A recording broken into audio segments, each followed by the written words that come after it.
शिव जी को सबसे अधिक कौन प्रिय है?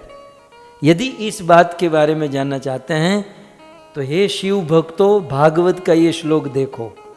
मन में होता है ना कि शिव जी की उपासना, शिव जी की भक्ति, बिल्कुल मैन ऑफ द मैच है आज ये श्लोक। पहली लाइन बाद में, क्योंकि ये मुझे नड़ रही है पहली लाइन, दूसरी लाइन में आ जाओ सीधे कि शिव जी को कौन प्रिय है। हम शिव की भक्ति करना चाहते हैं, हम शिव को प्रसन्न करना चाहते हैं। प्रश्न पूछा जाए, शिव जी, मानो प्रचेताओं ने पूछा, आपको कौन पसंद है, आप किससे प्रेम करते हो, आपको क्या चाहिए?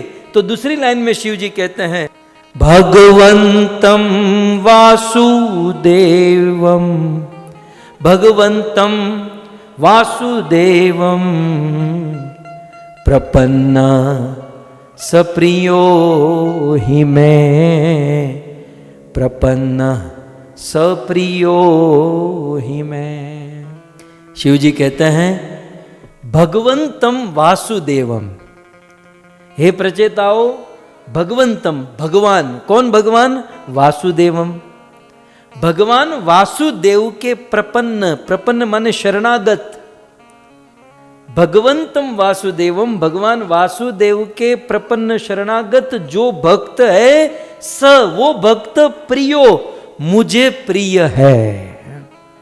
अब देखो इसमें भी ही शब्द, अब देखोगे दूसरी लाइन में ही शब्द, ही माने निश्चित ही, निश्चित ही भगवान वासुदेव के जो भक्त है, प्रपन्न भगवान वासुदेव को जो शरणागत है, वो ही मुझे प्रिय है और कोई प्रिय नहीं है। इसकी टीका में आचार्य ने क्या लिखा जानते हैं? शिव जी कहते हैं मेरा भगत मुझे प्रिय नहीं है, साले सब कामनाओं के कारण आते हैं, मुझे ये चाहिए, मुझे वो चाहिए, मुझे ये फलाना, तो वो लोग मुझे प्रेम नहीं करते हैं। मैं उससे बहुत प्रेम करता हूं जो वासुदेव कृष्ण की भक्ति करते हैं। यदि हम और आप कृष्ण को प्रसन्न, शिव जी को प्रसन्न करना चाहते हैं तो सीधा स्टेटमेंट, ये रुद्र उवाच, अभी आपने देखा रुद्र ने क्या कहा?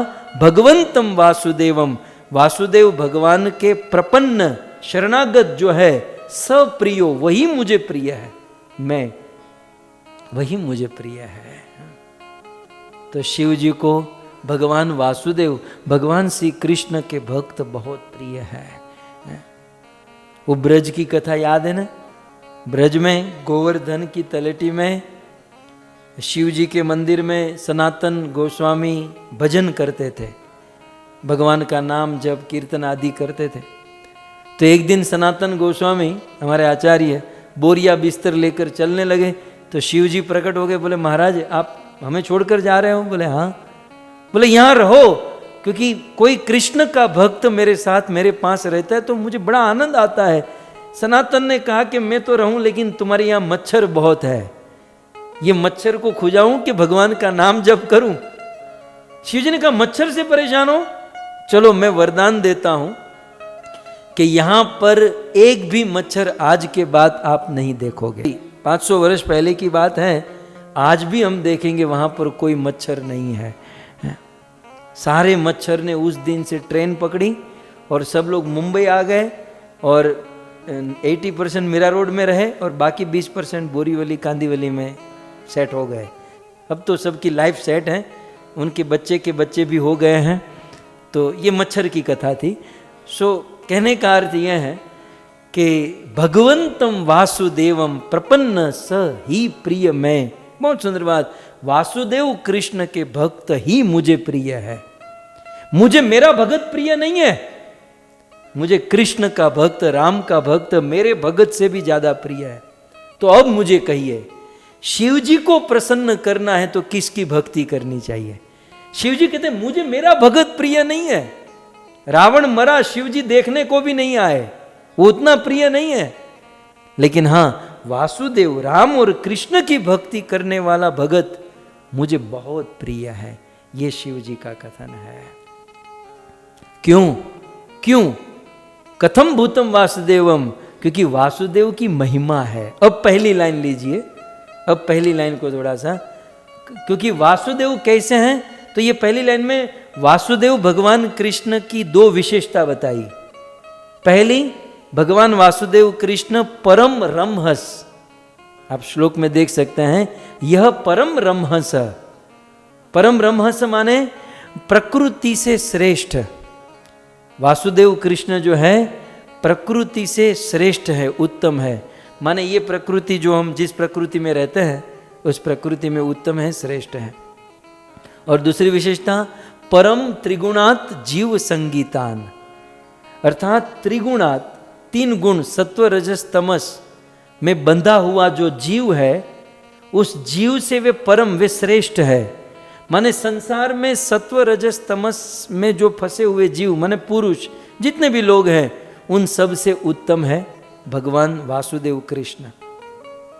श्रीधर स्वामी ने बहुत सुंदर इसकी टीका लिखी। इस श्लोक के विषय में ये श्रीधर स्वामी की टीका है। वो कहते हैं, प्रकृति पुरुषयोर नियंतारम इति अर्थ। इसका अर्थ क्या है कि प्रकृति परम ब्रह्महंस और दूसरा परम त्रिगुणात जीव संगीतान। तो परम माने प्रकृति के नियंता और संसार में जितने भी जीव है उनके नियंता। प्रकृति और पुरुष के कंट्रोलर है, नियंता है वासुदेव। और उस वासुदेव की जो भक्ति करते हैं वो मुझे सबसे अधिक प्रिय है। अच्छा, वासुदेव की जो भक्ति करते हैं वो आपको सबसे अधिक प्रिय? बोले हाँ। अच्छा, तो वासुदेव की भक्ति की महिमा क्या है? रुद्र गीत, वासुदेव की भक्ति की क्या महिमा, क्या आपको वासुदेव के भगत प्रिय है? तब शिव जी ने बिल्कुल बाउंड्री के बाहर डाल दिया। शिव जी कहते हैं, स्वधर्मनिष्ठ शतजन्म भी पुमान, विरंचिता में तितत परम हिमाम, अव्याकृतं भागवतोऽथ वैष्णवं पदम यथाहम विबुधा कलात्यये। शिव जी कहते हैं कि मुझे वासुदेव कृष्ण के भक्त बहुत प्रिय है। क्यों? क्योंकि वासुदेव कृष्ण की भक्ति जो है वो अद्भुत है। कैसे? तो कहते हैं, स्वधर्म निष्ठ शतजन्म भी पुमान। इस संसार में पुमान, देखिए कुत्ते बिल्ली की तो यहां बात ही नहीं है, यहां पुमान पुरुष मनुष्यों की बात है, स्त्री पुरुषों की बात है। तो पुमान मनुष्य स्वधर्म निष्ठ, यदि कोई मनुष्य स्वधर्म, अपने धर्मों में निष्ठावान, ब्राह्मण ब्राह्मण, क्षत्रिय क्षत्रिय में, शूद्र शूद्र में, वैश्य वैश्य में, अपने स्वधर्म में, अपने वर्णाश्रम धर्म में यदि कोई निष्ठावान रहता है, अर्थात निष्ठावान होकर वर्णाश्रम धर्म का पालन करता है, एक बार नहीं कितनी बार, शत जन्म भी, मतलब वर्णाश्रम धर्म को परफेक्ट रूप से 100 बार जन्म लेकर यदि कोई उसका पालन करता है तो फल क्या मिलता है?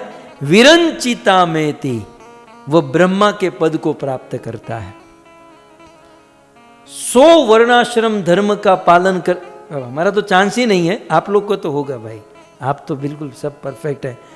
तो जो वर्णाश्रम धर्म का पालन 100 जन्म तक करता है, माने 100 जन्म तो लेने ही पड़ेंगे, 100 जन्म तक वर्णाश्रम धर्म का पालन करने वाला व्यक्ति ब्रह्मा बनता है या ब्रह्म लोक को प्राप्त करता है। फिर ब्रह्म लोक को प्राप्त करने के बाद वहां पर प्रैक्टिस अभ्यास करके जो उत्तम होता है, तो आगे क्या कहते हैं? ततः, ब्रह्म लोक के बाद परम ही माम, वो व्यक्ति मेरे पास आता है। शिव का लोक मैंने जो आपको बताया, तो पहले 100 जन्म वर्णाश्रम धर्म का पालन करके ब्रह्म लोक में जाएगा, और ब्रह्म लोक के वहां मेहनत करने, ब्रह्म लोक में भी मेहनत करनी पड़ेगी, वहां मेहनत करके वो मेरे पास आएगा। और मेरे पास आकर भी वो स्टेबल नहीं रहेगा। गीता, आ ब्रह्म भुवना लोकान पुनरावर्तिनो अर्जुन, फिर से धरती पर तो आना ही पड़ेगा। हाँ, लेकिन मेरे पास आकर यदि वो अभ्यास करे, प्रैक्टिस करे, भजन भक्ति करे, तो क्या होगा? दूसरी लाइन में, अव्याकृतम भगवतोथ वैष्णवम पदम, तो फिर क्या होगा? मेरे धाम में आकर फिर वो भजन भक्ति करे तो फिर वो वैष्णव पदम वैकुंठ को प्राप्त करेगा, और वैकुंठ को प्राप्त करने के बाद वो स्टेबल होगा।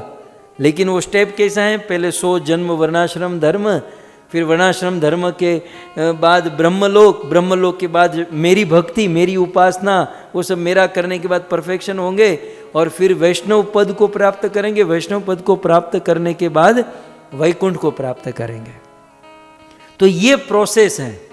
लेकिन क्या कहते हैं, विबुधा, जो बुद्धिमान व्यक्ति है वो वर्णाश्रम में नहीं पढ़ता, ब्रह्मलोक में नहीं पढ़ता, शिवलोक में नहीं पढ़ता। विबुधा जो है वो सीधे मनुष्य जीवन मिलते ही विष्णु की भक्ति करने लगता है, राम की भक्ति, कृष्ण की भक्ति करने लगता है, और ये सारी प्रोसेस को छोड़कर सीधा वैकुंठ को प्राप्त कर लेता है। इसलिए मुझे वैष्णव प्रिय है कि ये 100 जन्म यहां, फिर वहां, फिर यहां, फिर वहां, ये सब छोड़कर वैष्णव इतने बुद्धिमान हैं कि ये सब कुछ हटाकर सीधे विष्णु की, कृष्ण की, राम की भक्ति करते हैं और सीधे वैकुंठ को प्राप्त कर लेते हैं। इसलिए मुझे वैष्णव बहुत प्रिय है। प्राण थकी मने वैष्णव वाला, गुण एना हूँ गाऊं छू, प्राण से भी अधिक मुझे वैष्णव प्रिय है। तो इस प्रकार से देवाधिदेव महादेव वैष्णवों की महिमा गा रहे हैं।